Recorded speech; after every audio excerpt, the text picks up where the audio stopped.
October 17th, 1814, in the overcrowded slums of London.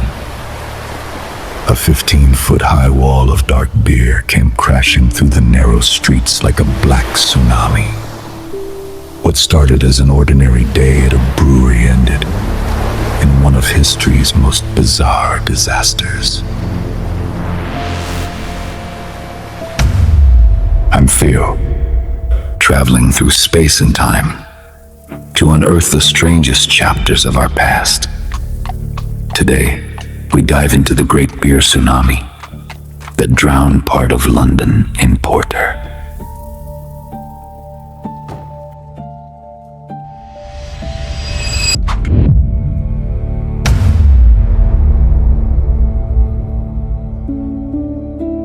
In the heart of London's poorest and most overcrowded district, St. Giles, stood the massive Horseshoe Brewery, owned by Mooks & Co. It wasn't just a factory. It was a towering cathedral of beer with brick walls and giant wooden fermentation vats the size of small houses. One of these vats stood 22 feet tall and held an astonishing 150,000 gallons. Over 3,500 barrels of dark, rich porter.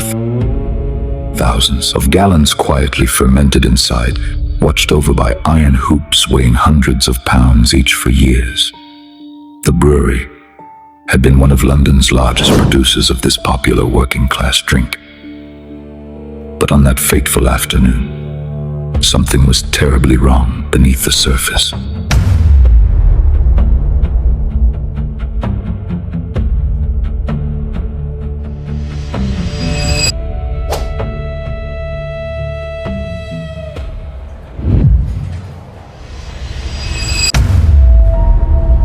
At around 4:30 p.m., a storehouseman named George Crick noticed that one of the massive 700-pound iron hoops had slipped off a vat. It had happened before, so no one was overly concerned. He was told to simply write a note for repairs later. What happened next was catastrophic. The iron hoop snapped with the sound of a gunshot. The enormous wooden vat, filled to near capacity with fermenting beer under immense pressure, exploded. The force was so powerful it triggered a chain reaction, bursting other vats and shattering the brewery's 25-foot-thick rear wall, as if it were made of paper. Over 1 million liters of dark porter erupted into the streets.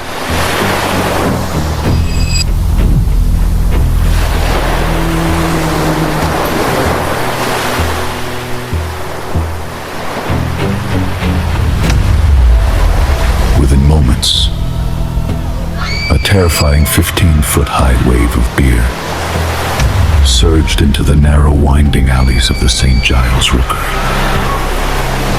a notorious slum where poor families, many of them Irish immigrants,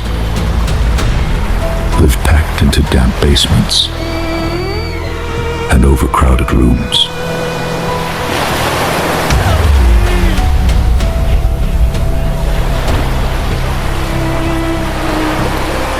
There was almost no warning. The roar came first, and the black wave smashed through windows and doors. Homes were leveled. A nearby pub wall collapsed, trapping people inside. In one house, a 4-year-old girl named Hannah Bamfield was swept away while having tea with her mother. In another, 5 people attending a wake for a 2-year-old boy drowned. In total, 8 people, mostly women and children, lost their lives. They didn't die drunk. They drowned in beer.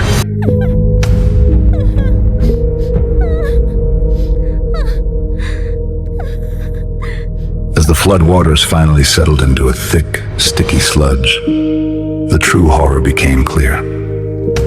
The streets ran black with beer for days. But instead of justice for the victims, the brewery faced almost no consequences. The coroner's jury ruled the disaster an act of God. No one was held responsible. grieving families received no compensation.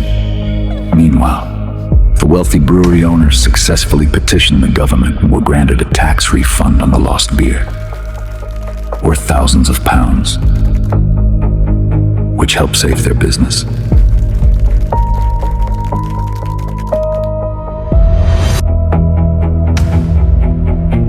Today, thousands of people walk across this exact spot every day to watch musicals at the Dominion Theatre on Tottenham Court Road.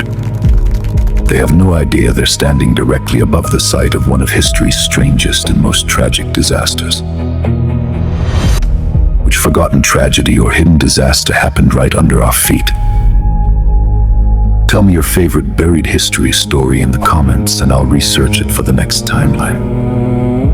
Like, subscribe, and I'll see you in the next era.